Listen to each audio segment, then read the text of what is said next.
You are welcomed by the Home Issues channel, and we begin. This weekend started like any other Saturday. John woke up later than usual, kissed his wife, with whom he had been married for 17 years. She weakly waved him off, muttering, "John, let me sleep. No peace from you at night, no peace in the morning. And the girls have probably already woken up. And they are already adults. Exactly, adults. They won't come into their parents' bedroom. Leave me alone, I'm sleeping." John got up, put on his robe, and went to take a shower. On the way, he heard noise and squealing in the eldest daughter Victoria's room. As he understood, her sister Veronica had come in and was pulling her out of bed. He didn't interfere with them. After washing, he dried himself thoroughly, dressed, and went to the kitchen. The daughters, having finished their squabble, were already sitting at the table. Victoria asked, "Are we getting fed today? Are you hungry or something? We still need to go to school." "Girls, what school? You have New Year holidays. You're going to Grandma's. Go wash up and brush your teeth. Porridge will be ready in 15 minutes. John quickly managed to prepare breakfast for the daughters. At this time, Samantha came out of the bedroom and went to the bathroom. The daughters sat down at the table and had breakfast. Soon, a washed and groomed Samantha appeared. John looked at his wife dressed in his shirt. Even after all these years, just one look at her stirred emotions in the man. John admitted that she was beautiful. Although every man has his own understanding of female beauty. He loved her. But an insurmountable barrier had arisen between them. Samantha took her place at the table and said to the daughters, "Finish eating and start packing slowly. Today, Dad will take you to my mom, your grandmother. You'll spend the holidays there. Mom, you promised we would go to the ski base for a week. We've already prepared our ski suits. And we wanted to celebrate New Year's together. Girls, life doesn't always turn out the way you want. But we will definitely go to the ski base during spring break. By then, there won't be any snow. Or we'll go to Pamir. They say there's snow year-round in the mountains there. All right, are you done eating? Go get ready." The persistent eviction of the children to his mother-in-law did not please John, especially the deception about the trip, which, honestly, he himself had prepared for. He noticed some cooling in their relationship. His wife began to somewhat distance herself from the family. This coincided with the appearance of a new commercial director, Andrew, at her workplace. Moreover, John knew that Andrew had dated Svetlana in university. Only she hadn't bothered to tell him about her new boss. This troubled him, but he believed that his wife would find the strength not to stoop to the level of an affair with Andrew. He even thought about meeting with him and talking, but he decided that this would only worsen his relationship with his wife. Nevertheless, he intensified his control over his wife as much as possible. But as far as he knew, nothing had happened between them yet, except for some light flirting.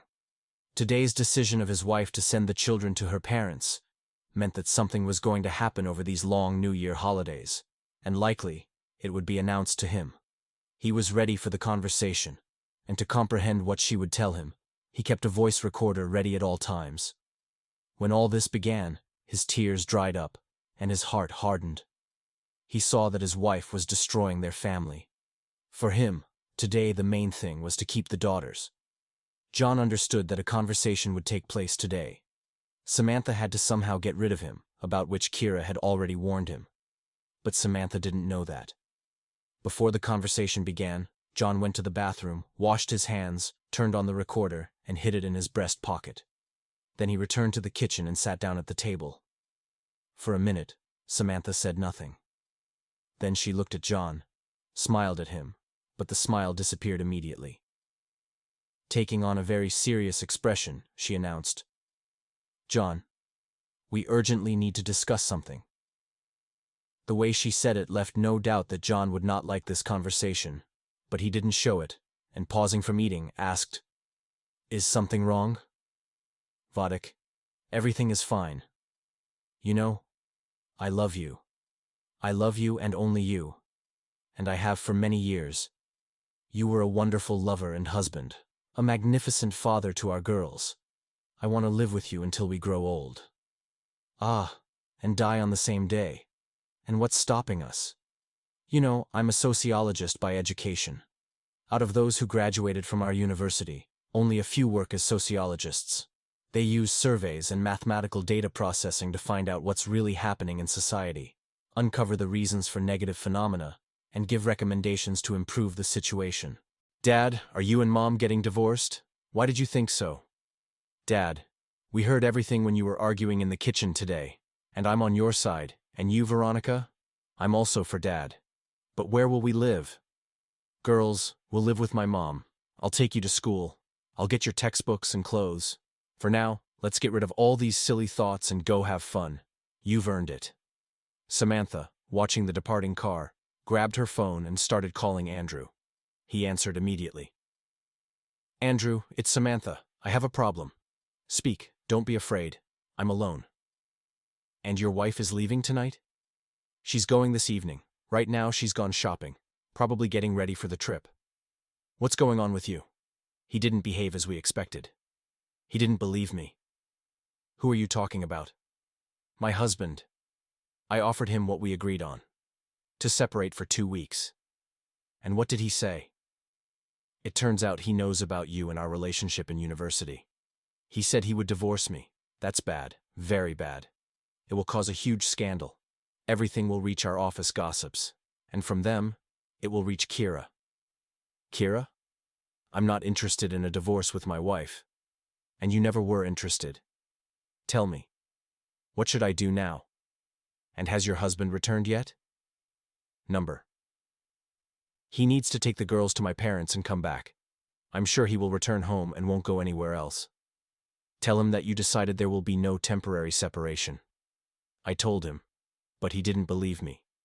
He thought I would try to persuade him when he returns, so he would agree to what I proposed. When will he arrive? I think in about 3 to 4 hours. Let's do that. Tell him that you've made a decision and there will be no separation. Our main goal now is to extinguish his outburst. By the way, one company just canceled, and 3 cottages are available. I'll reserve one for you. That would be great. But I have a request. If anyone calls, don't confirm that I'm staying here with my daughters. All right, I'll reserve this cottage for myself. When will you arrive? I have about 50 kilometers left. In about an hour and a half. I won't drive fast. It's slippery. Great. I'll set the table in your cottage. At the entrance, say you're coming to Felix, and they'll show you the way. An hour and a half later, they arrived at the gates of the ski base. They told the guard at the entrance that they were coming to Felix, and he showed them where to go. There was an open parking area for cars next to the cottage, covered with a roof. John parked the car there. They took their belongings and went inside. There, at the table, sat Felix. Seeing the arriving guests, he exclaimed, "Come in quickly. Everything on the table is getting cold. You're always in such a rush. Let my girls freshen up and wash their hands. Look around, for goodness sake. 2 bedrooms upstairs and 1 here on the first floor." Victoria and Veronica, grabbing their things, went upstairs. Soon after, a heated argument broke out over the rooms. Listening to them, Felix said, "You shouldn't have run upstairs. This cottage is designed for 4 people, so downstairs you have a bed for 2 and your own shower. My girls put in extra effort and even made us some kebabs. Drop your things and let's toast to our meeting." "Why are you in such a hurry? My wife and sister are arriving tomorrow. They definitely won't let me drink. You've never drunk before, and I'm not drinking now either. I could have set the table at the cafe, but I work here, and I don't want my subordinates to see me drunk. Besides, I'm an athlete." John and Felix were sitting at the table when Victoria and Veronica came down from upstairs. As a result of the argument, the older sister gave in to the younger one, who seemed to think the room was better. They had already changed into their sportswear.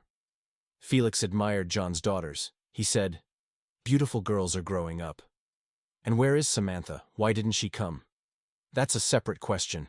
I'll tell you later. Let's drink to our meeting." The friends drank to their meeting and, while snacking, reminisced. Occasionally they were interrupted by John's daughters asking questions.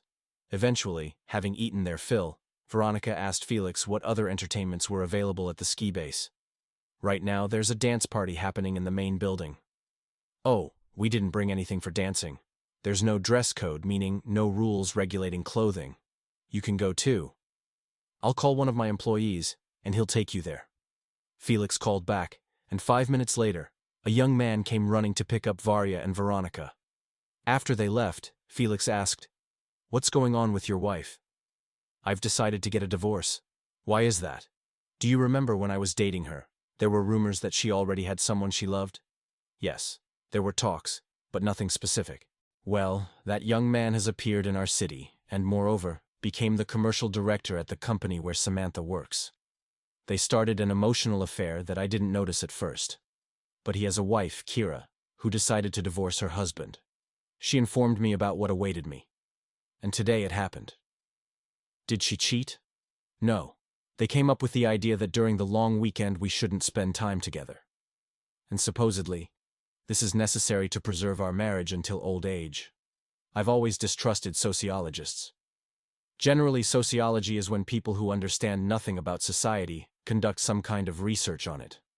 Then they force everyone to live by the laws they supposedly discovered, although in reality, they just made them up." "You're right about that. That's what they invented for me." "And what did you decide?" "When I talked to her, I realized that further life would simply be impossible, and I decided to get a divorce." "And what now?" "Nothing. I'll figure out how it's done. Here's what. Tomorrow, a company is coming here. They're lawyers with an office downtown. I'll ask them to help you. But for now, pour some drinks." Closer to 11 p.m., Victoria and Veronica returned from dancing. The employee at the ski base took great care of the director's assignment and escorted them to the cottage. John organized a late dinner for the girls. They had a quick bite together and then dispersed to their rooms. John sat on his bed, barely holding back tears. Today had been a very difficult day for him. He couldn't forget everything Samantha had done. Turning on the recorder, he listened to the recording and decided that in the current situation, he had made the only correct decision. Samantha never waited for her husband, and she didn't know where he might have gone with the daughters. But she remembered that he said promises should be kept. And they had promised them a trip to the ski base. So, he must have gone somewhere around there. And probably, a reservation was made in advance. She turned on the computer that John usually worked on, and after a long search, found nothing. He hadn't studied or booked any ski bases in the region. In the morning, John opened his eyes when someone knocked on his door. He responded, "Come in." His daughters burst into his room with a list and noise, making a proposal. "Dad, get up. Let's go have breakfast and hit the slopes to ski. Later we can go skating." "Is there a rink here?" "Yes." "And where do we have breakfast?" "At the cafe." "All right, wash up, I'll be ready in 5 minutes." They went to the cafe, had breakfast. Afterwards, they rented skis and took the lift up the mountain.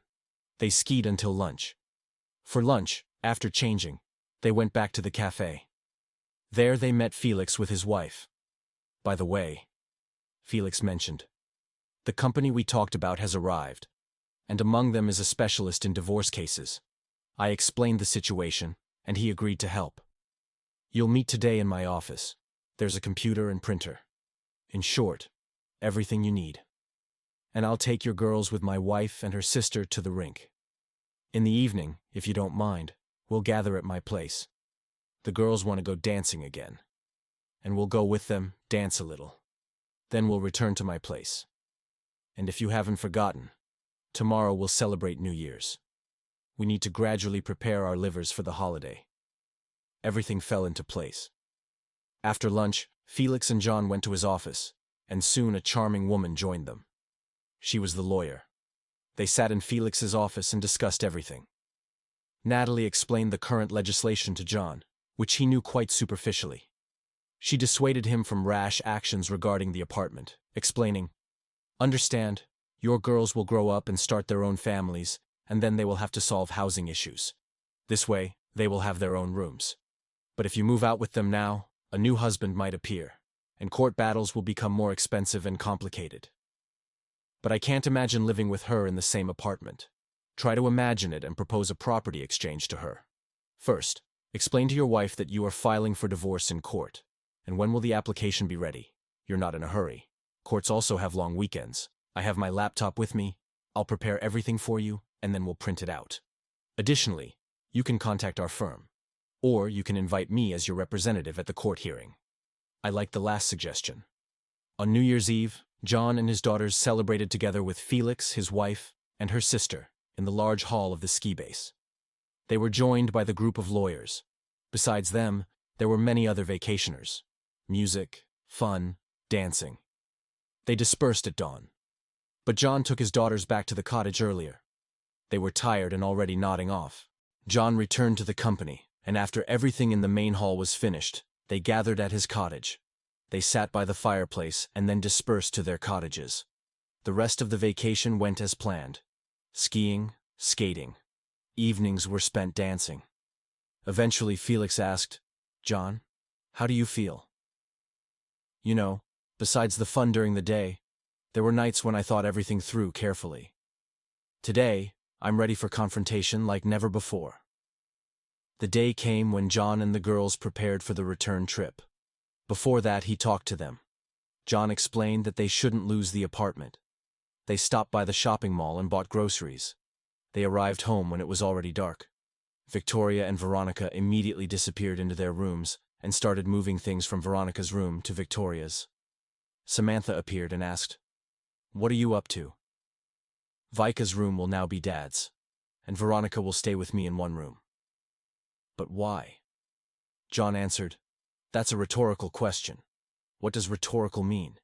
"It means exactly what it sounds like, clearer to you as a sociologist of murky theories. Just so you know, I won't tolerate any of your lovers in this house. You can go wherever you want. I'm informing you, I'm filing for divorce." After finishing moving the items and furniture, the girls began preparing for school. John went to the kitchen, started cooking dinner and breakfast for the morning. Samantha followed and struck up a conversation. "John, what's wrong with you? Why has the man who loved me disappeared? Have you stopped fighting for me?" "Fighting? Are you out of your mind? My heart has been destroyed by what you planned. I hope everything worked out for you and you had a luxurious weekend with your Andrew. Or did he dump you again? Family life isn't about fighting. It's about mutual respect and trust, not planning temporary separations." "John, you're wrong again. I said I canceled the temporary separation and suggested we discuss it. But I decided enough of these empty discussions, and I left. I don't trust you. And right now, don't bother me.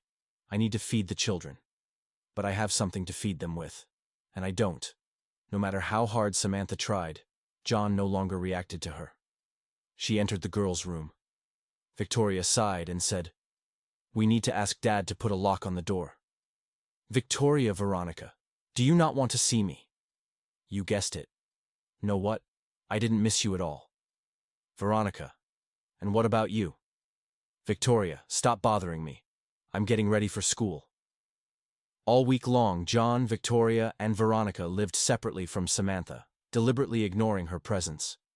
John installed locks on the doors of the rooms they occupied. He himself prepared breakfasts, lunches, and dinners for himself and his daughters. On Friday evening, the doorbell rang. Samantha went to open the door. A pretty girl handed her a registered letter with a notification. It was a court summons. Attached to the summons was the lawsuit.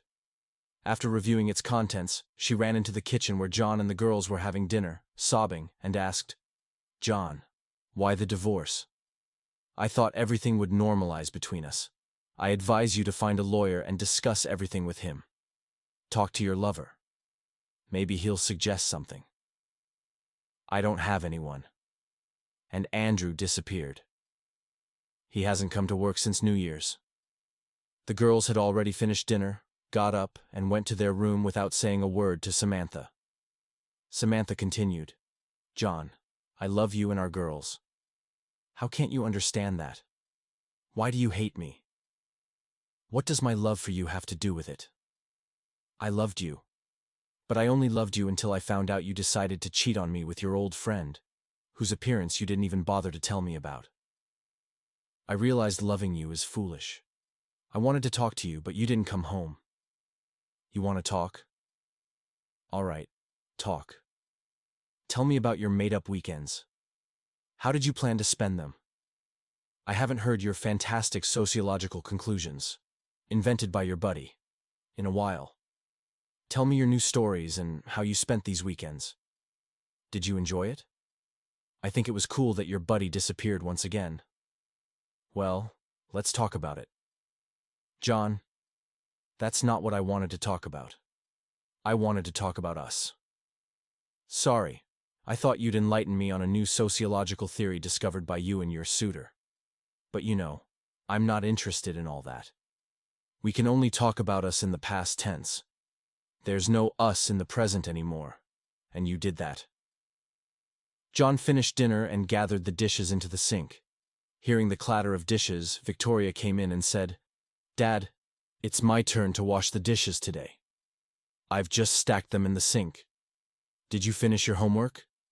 "Of course. I did it right after I came home from school." "And Veronica finished hers too." "Know what? Go to your room and tidy it up completely. I'll handle the dishes and then iron your clothes. They're already dry." Seeing that everyone ignored her during conversations and didn't want to communicate with her, Samantha burst into tears and went to her room. John quickly washed the dishes, turned off the light, and went to his room, where a pile of laundry lay, which he had washed over these days and needed to iron. Before going to bed, John went to the kitchen, where Samantha sat in the dark. Seeing him, she said, "John, everything that happened wasn't planned. It just happened. Andrew and I met in university, and then he suddenly disappeared. No, nobody teased or mocked me about it. Few knew we dated, and few knew he dumped me. Unexpectedly, he appeared at our workplace. We started communicating within the scope of professional activities, and one day, he invited me to lunch. At first, it was just lunch, nothing more. Then something changed, but he immediately told me there would be no questionable meetings. Everything should be well planned and exclude the possibility of our spouses discovering our rendezvous. I agreed, because I understood it was a fling without a future. This temporary separation was supposed to be our first date. So, you made up this nonsense to hang on my ears? I didn't understand how it went so far, and I agreed to Andrew's proposal. Samantha, don't you see he was just playing with you? Can you really be that stupid? No, it's just that I haven't heard compliments from you in so long about how good I look, how stylish I am, or how modern my hairstyle is. Samantha, don't put all that on me. The fact that I didn't tell you every day how good you look isn't an excuse for your affair. It turns out that today you're ready to start a romance with anyone who says nice words to you. Over the next few days, John prepared for a meeting with representatives from Child Protective Services. According to his lawyer Natalie, it was inevitable. Their conclusion for the court was essentially decisive, although the children's opinions were also considered. John had much to do in a short period. At night, when he was alone, he couldn't sleep for a long time, pondering the themes of love and betrayal, analyzing his feelings. The most important person in his life had betrayed him, and now he felt anger and pain. All he wanted today was a divorce, which left no doubt. He already knew for sure that he could never trust Svetlana again. This marriage was becoming history. John needed to think about the children too. He felt somewhat guilty that the children had turned away from their mother and completely ignored her. Samantha, in one of their conversations, told him that regardless of what happened between them, the children were not involved. And now, she claimed that for the sake of the children, they needed to stay married.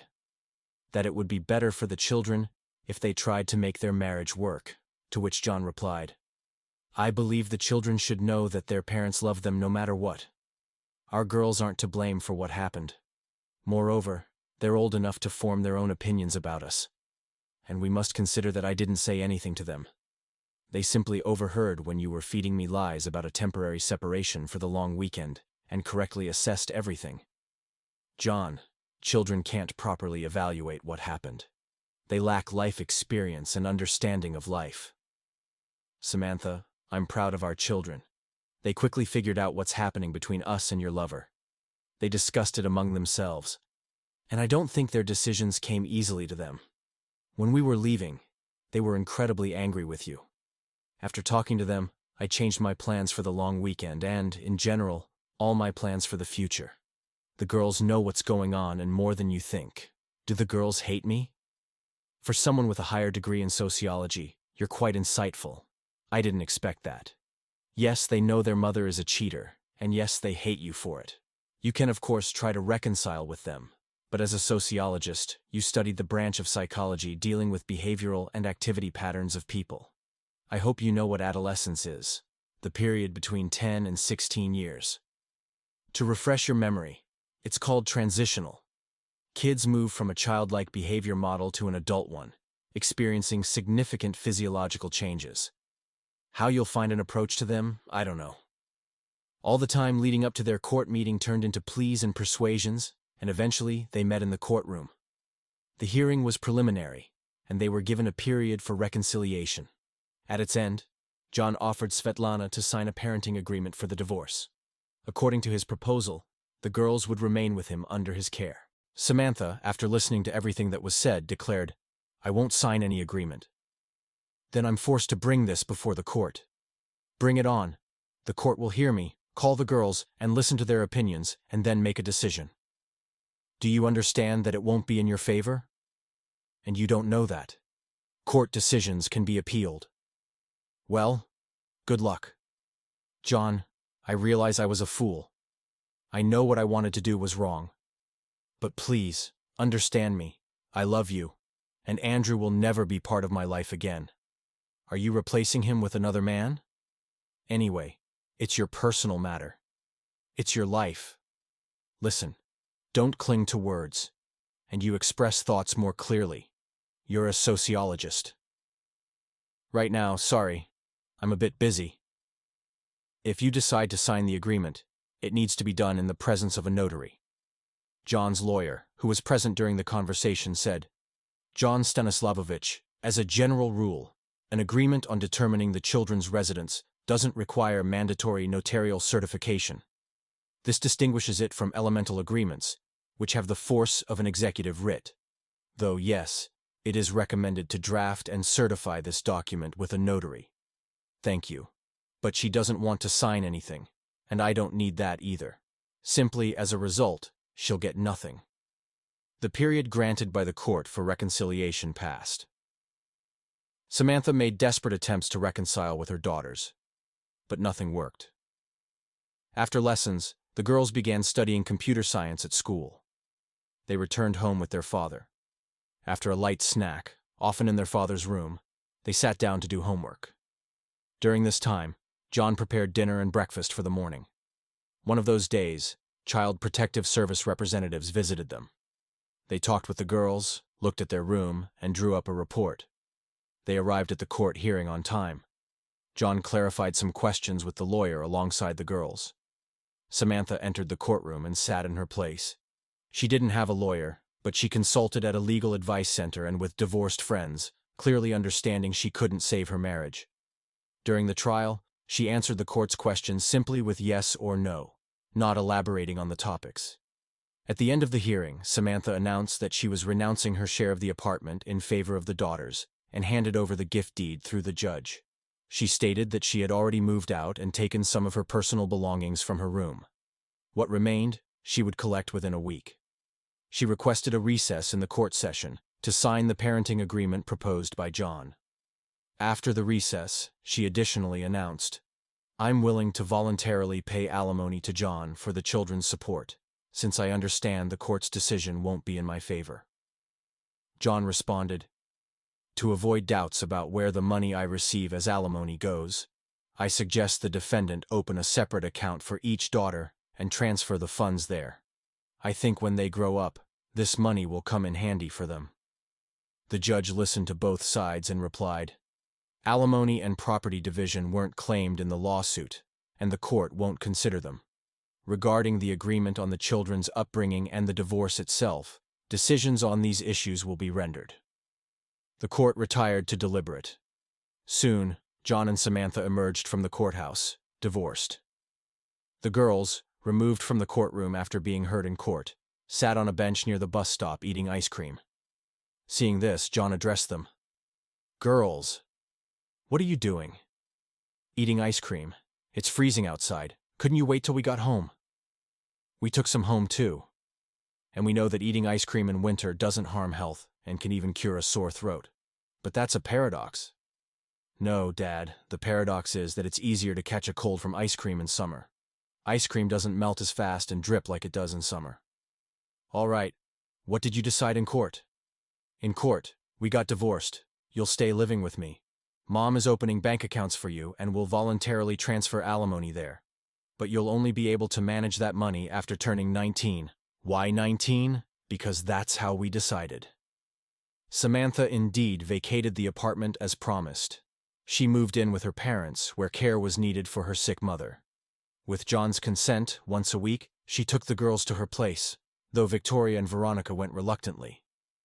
Once a week, Samantha found time to visit the girls at their place. As a result, John remained alone for a long time. On another New Year's celebration, he was again with his grown-up girls on the ski base, practically in the same company as before, including Felix's wife's sister, Julia. They started dating, but John didn't rush to propose. For him, the main focus in life was his daughters, whom he still had to raise and teach. Katya didn't have children, but she got along very well with Varya and Vika. Though, without some jealousy from the girls, it didn't pass unnoticed. John treated Svetlana kindly, allowed her to visit the daughters, and maintained a relationship with her. But they were no longer husband and wife, nor friends. Victoria and Veronica grew up without causing John difficulties, surrounded by his paternal love and care. The appearance of Julia in their lives only strengthened their family. Samantha had a tough year. Her parents died one after another. John helped her with the funerals, but her grief didn't bring them closer. Samantha lived alone for a long time, communicating only with her daughters. Later, she started seeing a widower who lived in the neighboring building. He was a widower. Andrew, who disappeared, never reappeared in the city. Where he went, no one knew, not even his wife Kira, who remarried almost immediately after the divorce.